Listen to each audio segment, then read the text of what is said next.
আজকে এই ভিডিওর মাধ্যমে আমরা শিখে নিব নোটিফিকেশন বার যখনই আমি নামাচ্ছি তখনই আমি দেখতে পাচ্ছি ক্রোম বাজার থেকে অনেকগুলো অ্যাড শো করছে এবং সেই অ্যাডের মধ্যে কিছু খারাপ ইমেজ ভিডিও থাকছে। তো সেই সব অ্যাডগুলো আপনি কিভাবে ব্লক করবেন, কিভাবে আপনি বন্ধ করবেন যেন আর নোটিফিকেশন বার থেকে না অ্যাড আসে। তো ভিডিওটি একটু স্কিপ করবেন না, সম্পূর্ণ দেখতে থাকুন। চ্যানেলে নতুন হলে চ্যানেলটি অবশ্যই সাবস্ক্রাইব করবেন।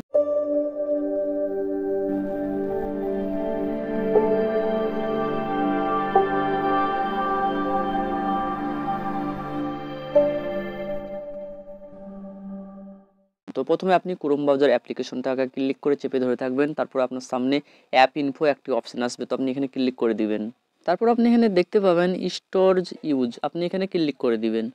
তারপর ম্যানেজ স্পেসে ক্লিক করবেন। তারপর আপনি এখানে দেখতে পাবেন নিচে ক্লিয়ার অল ডেটা, আপনি এখানে ক্লিক করে দিবেন। তারপর আপনার সম্পূর্ণ ডেটা আপনার ডিলিট হয়ে যাবে, সেই কারণে আপনার অ্যাডগুলো সব বন্ধ হয়ে যাবে। তো আপনি ক্লিয়ার করে দিবেন সব। তারপর আপনি আবারও ম্যানেজ স্পেসে ক্লিক করে আপনি আবারও অল ডিলিট করে দিবেন। তারপর আপনি ব্যাক করে দিবেন। ব্যাক করার পর আপনি এখানে দেখতে পাবেন ফরস স্টপ, তো আপনি ফরস স্টপে ক্লিক করে দিবেন। তাহলে এটাও স্টপ হয়ে যাবে এবং আর কোনো আজে বাজে অ্যাডগুলো আপনার নোটিফিকেশন বারে আসবে না। ক্রোম ব্রাউজারটা ওপেন করবেন, তারপর আপনি সব পারমিশন অ্যালাউ দিয়ে দিবেন, ইমেলগুলো দিয়ে দিবেন। তারপর আপনি ইটি শোকে ক্লিক করে দিবেন। তারপর আপনার সামনে এরকম ইন্টারফেস চলে আসবে এবং আপনি নোটিফিকেশন বার থেকে আপনি আর কোনো খারাপ অ্যাড দেখতে পাবেন না। দেখছেন নোটিফিকেশন বার থেকে আর কোনো অ্যাড শো করছে না।